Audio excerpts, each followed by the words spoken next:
Hey, look, everybody wants to be successful. But if you've ever tried to accomplish anything great, you've probably come to find that the space between your expectations and your experience is filled with many things. Success for all of us is defined differently. But today, we're going to talk about the secret to success that no one maybe told you about. Hey, welcome to the podcast.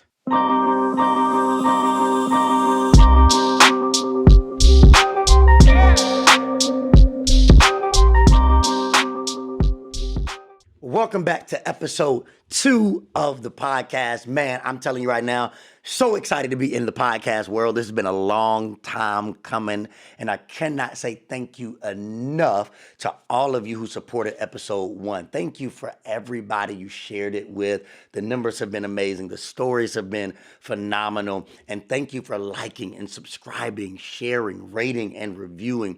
You are helping us fulfill our mission, which is really simple with this podcast, to help as many people as possible find the courage to start over, stay strong, and shape their future in spite of every season they're in, because square one is never the whole story unless we let it be, which we will not, because we're on this podcast. Hey, I also want you to take the time, if this is your first time listening, join the family. Help us by subscribing, liking, sharing, rating, and reviewing. When you do that, you help us bring this mission to life. And if you're new to this podcast and you didn't hear episode 1, this is really the result of a heart project that we released on last year, a book called Square One, which is about finding the courage to start over, stay strong, and shape your future. Throughout this book, we go over 4 core principles that help us survive and thrive no matter what season we are in. And if you don't have a copy already, I'm telling you, go grab one right now.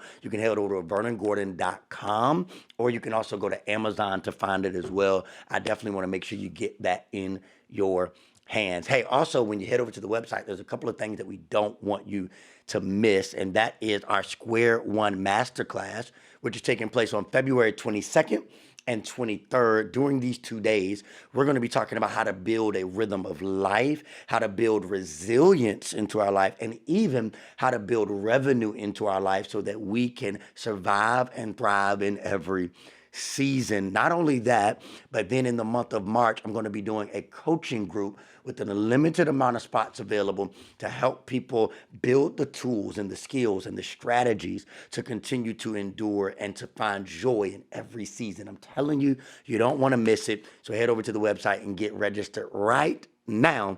You don't want to not be a part and hear about it on the back end. Well, today, we're talking about the secret to a successful life that no one told you about. Here's another way to think about it. We're going to talk about finding success in every setback.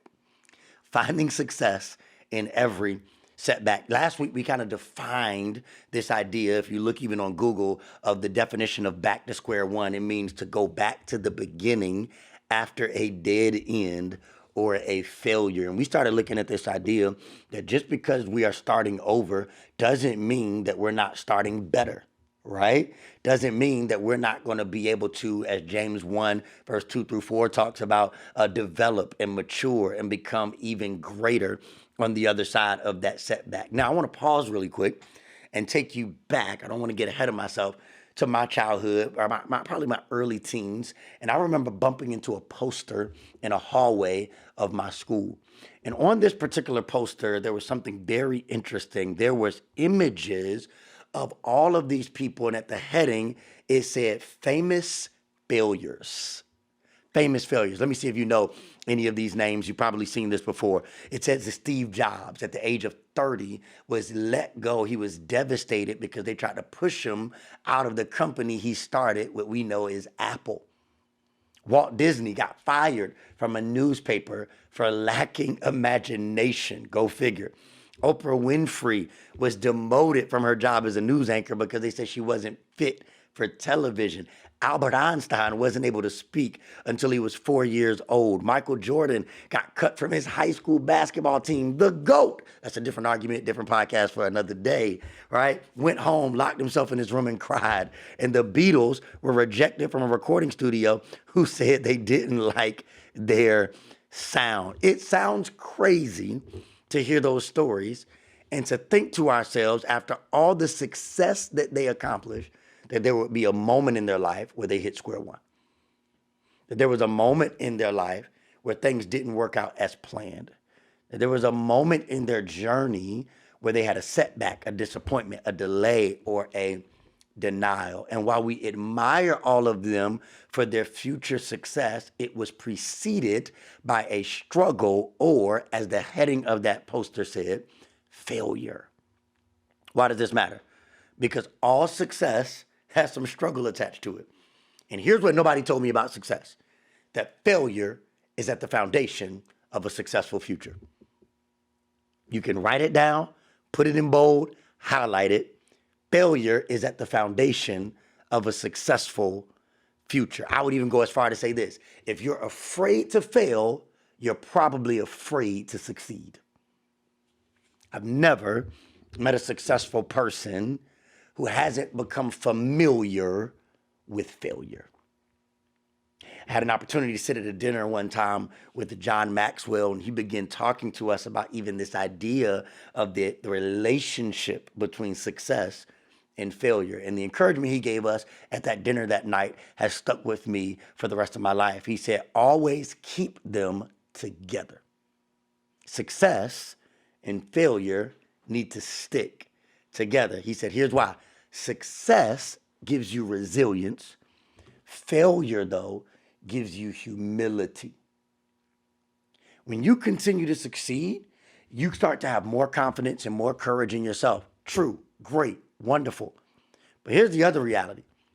Failure gives you humility and allows you to be attentive and allows you to pay attention to the details and allows for you to keep your attention on moving forward in a way that continues your progress. And square one seasons, don't miss this, tempt us to believe we are failures instead of seeing these moments of failure as opportunities for shaping a more powerful future. Now, on the first episode, I kind of told you a little bit about who I am. I'm a father, I'm a husband, I'm a founder of nonprofits, but I'm also a church planter and a lead pastor.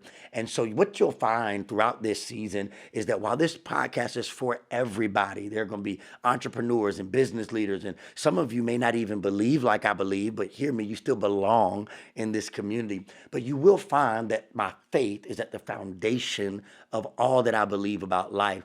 And so there's a scripture that even talks about this that I love, that really frames how I approach failure. I love what it says in Psalm 27, verse 13 through 14. This is David writing this psalm, and he says this: I would have lost heart unless I believed that I would see the goodness of the Lord in the land of the living. So it says, wait on the Lord, and while you wait, be of good courage, and he shall strengthen your heart.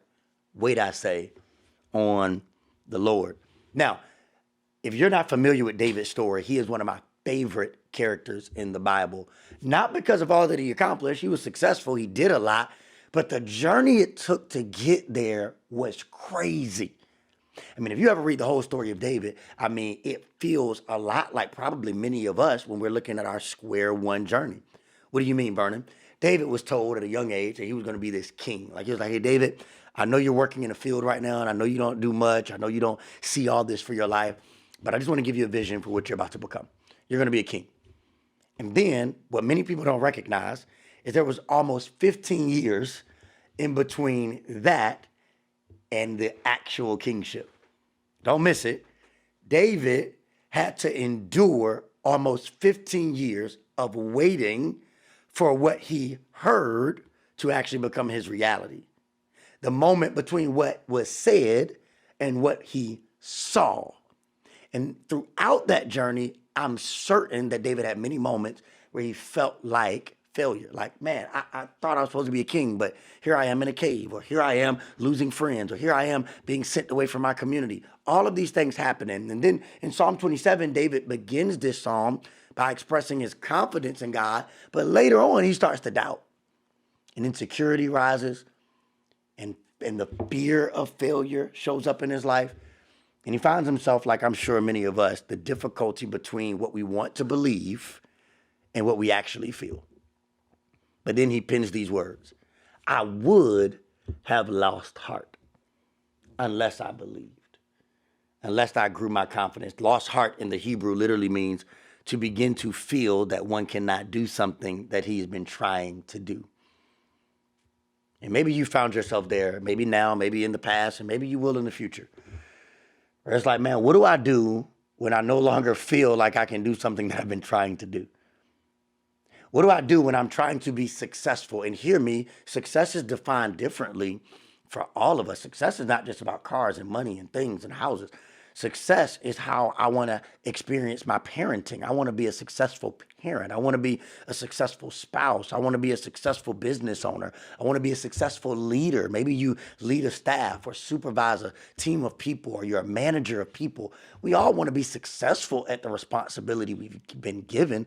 I'm coaching my kids' basketball team right now, and I'm telling you, it's probably become one of the most intense parts of my life. I want to be successful at it. We all want to be successful, but it's imperative that we understand that for most success, failure is a part of the journey. And here are the 4 ways to find success in every season, even through our failures. The first one is own your whole story. If you want to be able to recognize that, hey, failure is going to be connected to success. It's a part of the journey, but how do I navigate it? The first thing you got to do is own your whole story. Here's what I want you to see. 9 out of 10 people, if you're living it, 9 out of 10 chances, if you're living something, that means somebody else is too. Which means this: there's power, purpose, and even potentially profit attached to what you're enduring in your square one season. In other words, you can either see it as a failure, or you can see it as a foundation for another way for you to expand your possibilities. 9 out of 10 times, if you're living it, somebody else is too. So own your whole story. Recognize that your story may be somebody else's setup for victory. Your story may be the thing that somebody else needs for strength. Your story may be the thing that catapults you into your future. Own your whole story. Here's the second thing. If you want to be able to take the success and failure that comes along with it and find success in every season, never leave a loss without a lesson.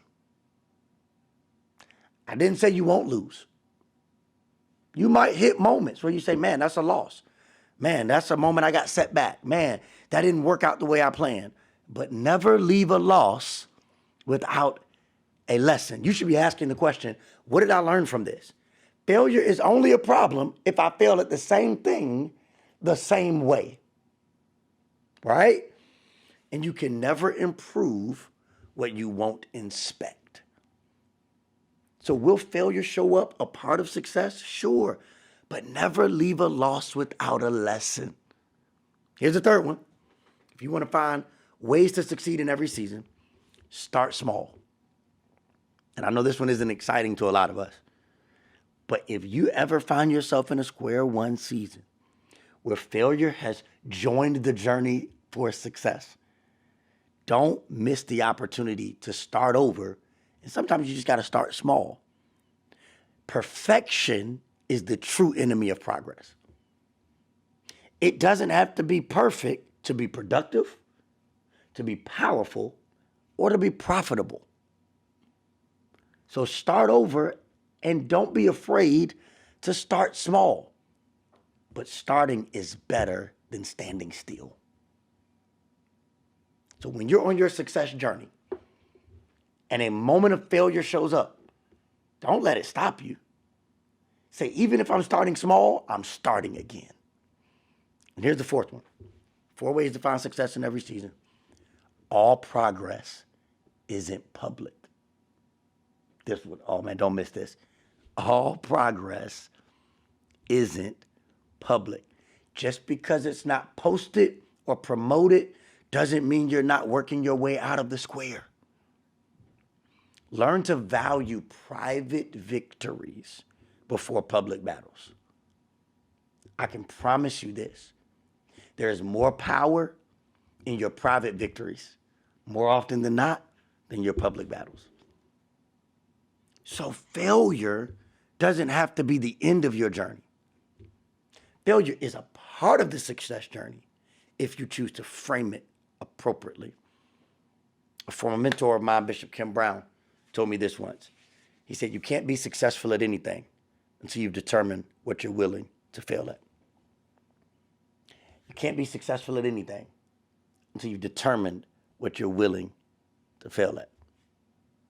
And could it be that there are places and spaces in our life where we've been so focused on success that we haven't prepared for the failure that comes along with it?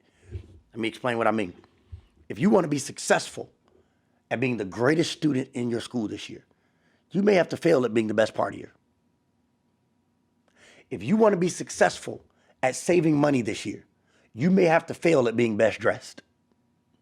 If you want to succeed at being a great entrepreneur, you may have to fail in a season at being at every event and everything that everybody's doing. If you want to succeed at being a great parent, you may have to fail at going out every night because you got to get home and spend time with your kids. All success has failure attached to it. And if you want to be successful in anything, you got to determine what you're willing to fail at.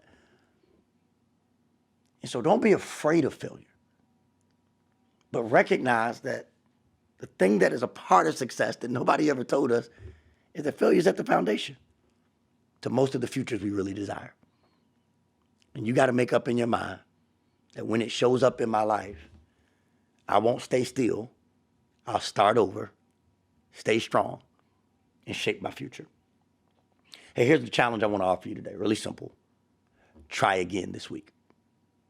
Whatever you stopped doing, whatever you gave up on because you hit failure on the journey, whatever you thought I thought success was just going to be this nice bed of roses and this easy path, and then I hit this place, this pit, this fall, this moment of failure. I want you to make up in your mind, if I'm going to do nothing else this week, I'm going to try again. And it's Sam Beckett who writes this as I close. He says, ever try, ever failed, doesn't matter. Try again, fail again, fail better. I'll say it again. Ever try, ever failed, doesn't matter. Try again, fail again, fail better. The thing that nobody told us was that there is no success without failure, which means don't let failure stop you from starting again. Hey, I love you, family. I'm hoping that this episode has helped you in some way. Do me a favor, do yourself a favor, and do somebody else a favor. Like, subscribe, share. Make sure somebody else gets this content in their life. And also rate and review if it's helped you at all, because it's going to help us help others. Don't forget to head over to the website, vernongordon.com, so that we can continue to take this journey together. Don't miss the Square One Masterclass, February 22nd and 23rd. And don't miss the opportunity to plug into our March coaching group. I'm telling you, our lives are going to become more resilient, in better rhythm, and we're going to increase revenue so that we can survive every Square One season. Love y'all.